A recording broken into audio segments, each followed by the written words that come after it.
കരങ്ങൾ കൂപ്പി കണ്ണുകൾ തുറന്ന് ദിവ്യകാരുണ്യത്തിലേക്ക് നോക്കാം. ഇത് ആരാധനയുടെ നിമിഷമാണ്. ഇത് കർത്താവ് നമുക്ക് വേണ്ടി ഇറങ്ങി പ്രവർത്തിക്കുന്ന നിമിഷമാണ്. തമ്പുരാൻ്റെ കരുണയും സ്നേഹവും നമ്മെ വാരി പുണരുന്ന നിമിഷങ്ങളാണിത്.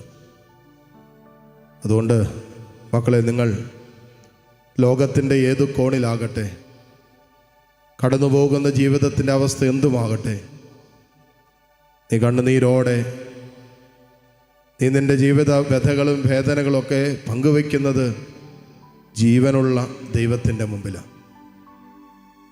ഇതായി അൾത്താരയിൽ നിന്നും ഈശോ നിന്നെ കാണുന്ന സമയമാണ്.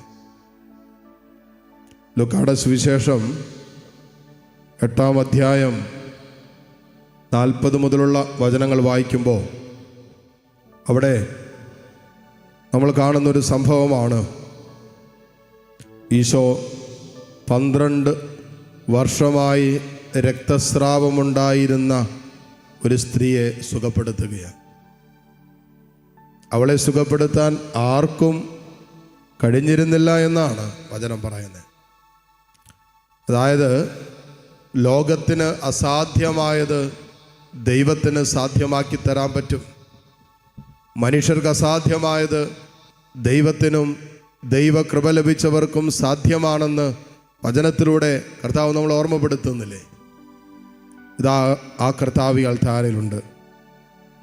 12 വർഷക്കാലം രക്തസ്രാവം ബാധിച്ച സ്ത്രീ യേശു കടന്നു പോകുമ്പോൾ ജനക്കൂട്ടം അവനെ ഇങ്ങനെ ഞെക്കി ഞെരുങ്ങി കടന്നു പോകുമ്പോൾ വിശ്വാസത്തോടെ അവൻ്റെ പിന്നിലൂടെ വന്ന് അവൻ്റെ വസ്ത്രത്തിൻ്റെ വിളിമ്പിൽ തൊട്ടവളാണ് ഈ രക്തസ്രാവക്കാരി സ്ത്രീ. എത്രമാത്രം വിശ്വാസം അവൾക്കുണ്ടായിരുന്നു നോക്കിക്കേ. എത്രമാത്രം വിശ്വാസത്തിൻ്റെ ധൈര്യം അവളെടുത്ത് നോക്കിക്കേ. ഒരു സ്ത്രീ ആയിരുന്നിട്ട് പോലും അന്നത്തെ കാലഘട്ടത്തിൽ ആ സമൂഹത്തിൽ അവളെടുത്തൊരു ധൈര്യം, വിശ്വാസം നൽകിയ ധൈര്യമാണ്. എൻ്റെ കർത്താവിനെ ഒന്ന് സ്പർശിക്കാൻ പറ്റിയെങ്കിൽ, അവൻ്റെ വസ്ത്രത്തിൻ്റെ വിളിമ്പിലെങ്കിലും ഒന്ന് തൊടാൻ പറ്റിയാൽ എനിക്ക് സൗഖ്യം കിട്ടുമെന്ന് അവൾ ഹൃദയം കൊണ്ട് വിശ്വസിച്ചു. ആ വിശ്വാസം അവൾക്ക് നൽകിയൊരു ധൈര്യമുണ്ട്. ആ ധൈര്യമാണ് അവൾ ഈശോയിലേക്ക് നടത്തിയത്. ആ ധൈര്യമാണ് യേശുവിൻ്റെ വസ്ത്രത്തിൻ്റെ വിളിമ്പിൽ തൊടാൻ അവളെ ബലപ്പെടുത്തിയത്, ശക്തിപ്പെടുത്തിയത്. അവൾ ആഗ്രഹിച്ചതുപോലെ, അവൾ വിശ്വസിച്ചതുപോലെ കർത്താവിൻ്റെ സാന്നിധ്യം അവളിലേക്ക് ഇറങ്ങിയില്ലേ? മോനെ, ഇതാ മറ്റൊരു രക്തസ്രാവക്കാരി സ്ത്രീയുടെ അനുഭവത്തിലായിരിക്കാം നീ ഇപ്പോൾ ആയിരിക്കുന്നത്. വർഷങ്ങൾ 10 12 അറിയില്ല എത്ര നാളുകളായി ഈ ഒരു രോഗത്തിൻ്റെ ഈ ഒരു അസ്വസ്ഥയുടെ നടുവിൽ നിന്റെ ജീവിതം തള്ളി നീക്കുന്നുവെന്ന്. കർത്താവേ, ഈ ആരാധനയിൽ പങ്കെടുത്ത് പ്രാർത്ഥിച്ചു കൊണ്ടിരിക്കുന്ന, വർഷങ്ങളായി കൊണ്ടു നടക്കുന്ന രോഗപീഠകൾ മൂലം വേദനിക്കുന്ന മക്കളുണ്ടെങ്കിൽ പ്രത്യേകം ഇപ്പോൾ ഈ ആരാധനയിലേക്ക് ഞങ്ങൾ ചേർത്ത് നിർത്തുന്നു. ലോകം മുഴുവനും വേണ്ടി ഞങ്ങൾ പ്രാർത്ഥിക്കുന്നു. ഈ രക്തസ്രാവക്കാരിയുടെ വിശ്വാസത്തോടെ പ്രാർത്ഥിക്കാൻ ഈശോയെ നീ ഞങ്ങളെ സഹായിക്കണമേ എന്ന് ഞങ്ങൾ പ്രാർത്ഥിക്കുന്നു. കർത്താവിൻ്റെ വസ്ത്രത്തിൻ്റെ വിളിമ്പിൽ തൊട്ടപ്പോൾ വചനം പറയുന്നത് എന്നാണെന്നറിയാവോ? തക്ഷണം അവളുടെ രക്തസ്രാവം നിലച്ചു. ആ നിമിഷം തന്നെ, കർത്താവിനെ തൊട്ട അതേ നിമിഷം തന്നെ അവളുടെ രോഗത്തിൽ നിന്ന് അവൾ വിമുക്തയായി എന്നാണ് വചനം പറയുന്നത്. അപ്പോൾ കർത്താവ് ചോദിച്ചു, ആരാണ് എന്നെ സ്പർശിച്ചത്? അപ്പോൾ പറഞ്ഞു, ഒത്തിരി പേര് തിക്കി കൂടുന്നുണ്ടല്ലോ, നിന്റെ ചുറ്റുമുണ്ടല്ലോ. ആരാണ് നിന്നെ സ്പർശിച്ചതെന്ന് ചോദിച്ചാൽ ഒത്തിരി പേരുടെ നടുവിലല്ലേ നീ നിൽക്കുന്നേ? അപ്പോൾ കർത്താവ് പറഞ്ഞു, ഇല്ല, ആരോ എന്നെ തൊട്ടു, എന്നിൽ നിന്നും ശക്തി പുറപ്പെട്ടിരിക്കുന്നു. മോനെ, ഇതാണ് വിശ്വാസം കൊണ്ട് നാം കർത്താവിനെ തൊടുമ്പോൾ സംഭവിക്കുന്നത്. വിശ്വാസത്തിൽ ഞാൻ കർത്താവിനെ സ്പർശിക്കുമ്പോൾ അവൻ്റെ ശരീരത്തോടും ജീവിതത്തോടും എൻ്റെ ജീവിതത്തെ ചേർത്ത് വയ്ക്കുമ്പോൾ സംഭവിക്കുന്നത് അവനിൽ നിന്നും ശക്തി പുറപ്പെട്ടുകൊണ്ടിരിക്കുകയാണ്. കർത്താവേ, നിൻ്റെ ശക്തി കൂടാതെ, നിൻ്റെ സാന്നിധ്യം കൂടാതെ മുന്നോട്ട് പോകാൻ പറ്റാതെ വിറങ്ങലിച്ചും വേദനിച്ചും നിൽക്കുന്ന മക്കളാണ് ഞങ്ങൾ. കർത്താവേ, നിൻ്റെ സാന്നിധ്യം നീ വെളിപ്പെടുത്തണമേ. നിൻ്റെ ശക്തിയുടെ സാന്നിധ്യം നീ വെളിപ്പെടുത്തണമേ. ഇതാ വിശ്വാസത്തോടെ തൊടുന്ന ദൈവമക്കളിലേക്ക് നിൻ്റെ സുഖപ്പെടുത്തുന്ന ശക്തി ഇപ്പോൾ കടന്നു ചെല്ലട്ടെ. എത്ര വർഷം പഴക്കമുള്ള രോഗങ്ങളാകട്ടെ, എത്ര നാളുകളായി ഈ രോഗവുമായി ബന്ധപ്പെട്ട് അസ്വസ്ഥരായിരിക്കുന്നുണ്ടോ, തമ്പുരാനെ, ഇപ്പോൾ ഈ മക്കൾ വിശ്വാസത്തിൽ ആ ധൈര്യമെടുത്ത് നിന്നെ സ്പർശിക്കാനുള്ള കരുത്തെടുത്ത് പ്രാർത്ഥിച്ചു കൊണ്ടിരിക്കുന്ന വിഷയങ്ങളെ യേശുവേ നീ കാണണമേ എന്ന് പ്രാർത്ഥിക്കുന്നു. വല്ലാതെ സങ്കടപ്പെട്ട് നിൽക്കുന്ന മക്കൾ ഇതിനകത്തുണ്ട്. വല്ലാതെ ഭാരം വഹിച്ച് തളർന്നു നിൽക്കുന്ന മക്കൾ ഇതിനകത്തുണ്ട്. സ്വകാര്യ ജീവിതത്തിന് ഒത്തിരി സങ്കടങ്ങളും വേദനകളും ദുഃഖങ്ങളുമായി നിന്നെ വിളിക്കുന്ന മക്കൾ ഇതിനകത്തുണ്ട്. കർത്താവേ, ലോകത്തിൻ്റെ പല കോണുകളിലിരുന്ന്, വിദൂരത്തും വിദേശ രാജ്യങ്ങളിലും ഇരുന്ന് ഈ ആലയത്തോട് ചേർന്ന് പ്രാർത്ഥിച്ചു കൊണ്ടിരിക്കുന്ന നിരവധിയായ മക്കൾ, ജോലിയില്ലാതെ വേദനിക്കുന്നവരിതിനകത്തുണ്ട്. കുഞ്ഞുങ്ങളില്ലാത്ത ദമ്പതിമാരിതിനകത്തുണ്ട്. മക്കളെ ഓർത്ത് വേദനിക്കുകയും കണ്ണുനീര് കുടിക്കുകയും ചെയ്യുന്ന മക്കൾ, മാതാപിതാക്കൾ ഇതിനകത്തുണ്ട്. ഈശോയെ, പഠന മേഖലകൾ പാതി വഴിക്ക് ഉപേക്ഷിക്കേണ്ടി വന്ന മക്കൾ, ജീവിതത്തിൻ്റെ വല്ലാത്ത സങ്കടങ്ങളുടെ സംഘർഷങ്ങളുടെ അനുഭവത്തിലായിരിക്കുന്നവർ, തീരുമാനങ്ങൾ എടുക്കാൻ പറ്റാത്ത രീതിയിൽ ചില ജീവിതത്തിൻ്റെ നാൽക്കവലകളിൽ വിറങ്ങലിച്ച് നിൽക്കുന്ന മക്കൾ ഇതിനകത്തുണ്ട്. ഈശോയെ, ഈശോയെ, നീ ഇവരെ സ്പർശിക്കണമേ. ഇതാ നിന്നെ തൊടാനുള്ള ആഗ്രഹം നീ മാനിക്കണമേ. നിന്നിൽ നിന്നും ശക്തി പുറപ്പെടുന്ന സമയമായി തമ്പുരാനിത് മാറട്ടെ എന്ന് പ്രാർത്ഥിക്കുന്നു. അത്ഭുത സൗഖ്യങ്ങൾ ഇപ്പോൾ ഈ കൂട്ടായ്മയിൽ സംഭവിക്കട്ടെ. അത്ഭുത വിടുതലുകൾ ഈ കൂട്ടായ്മയിൽ സംഭവിക്കട്ടെ. അത്ഭുതകരമായ ദൈവ സാന്നിധ്യത്തിൻ്റെ സാക്ഷ്യങ്ങൾ ഈ കൂട്ടായ്മയിൽ ഉണ്ടാകട്ടെ. കരങ്ങൾ 2 ദിവസത്തിലേക്ക് ഉയർത്തിപ്പിടിക്കാം. മക്കളെ, ഇതാ കർത്താവിൻ്റെ സാന്നിധ്യ ശക്തി, ജീവിക്കുന്ന ദൈവത്തിൻ്റെ ശക്തി നിന്നിലേക്ക് പ്രവഹിക്കുന്ന സമയമാണ്. കുത്തിയൊഴുകുന്ന സമയമാണ്.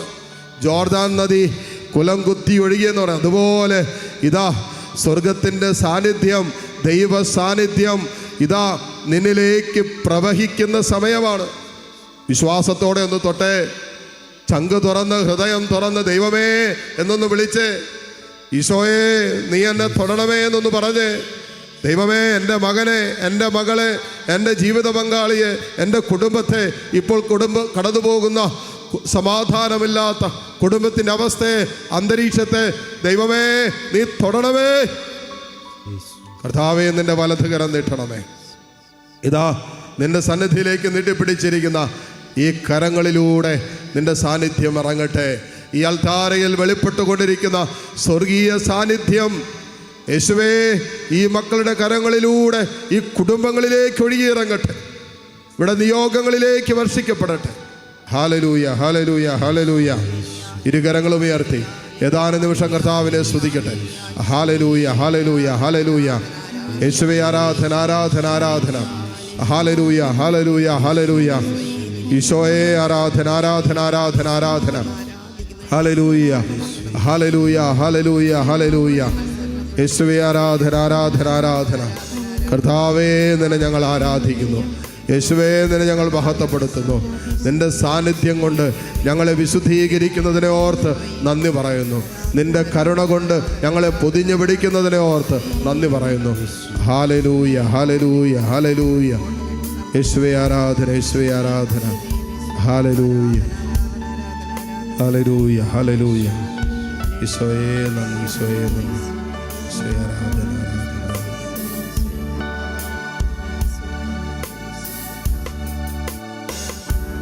അർഹിക്കാത്ത നന്മകളും എനിക്കേകിടും ദയാനിധി. അർഹിക്കാത്ത നന്മകളും എനിക്കേകിടും ദയാനിധി. യാചിക്കാത്ത നന്മകൾ പോലുമീ എനിക്കേകിയോനി സ്തുതി.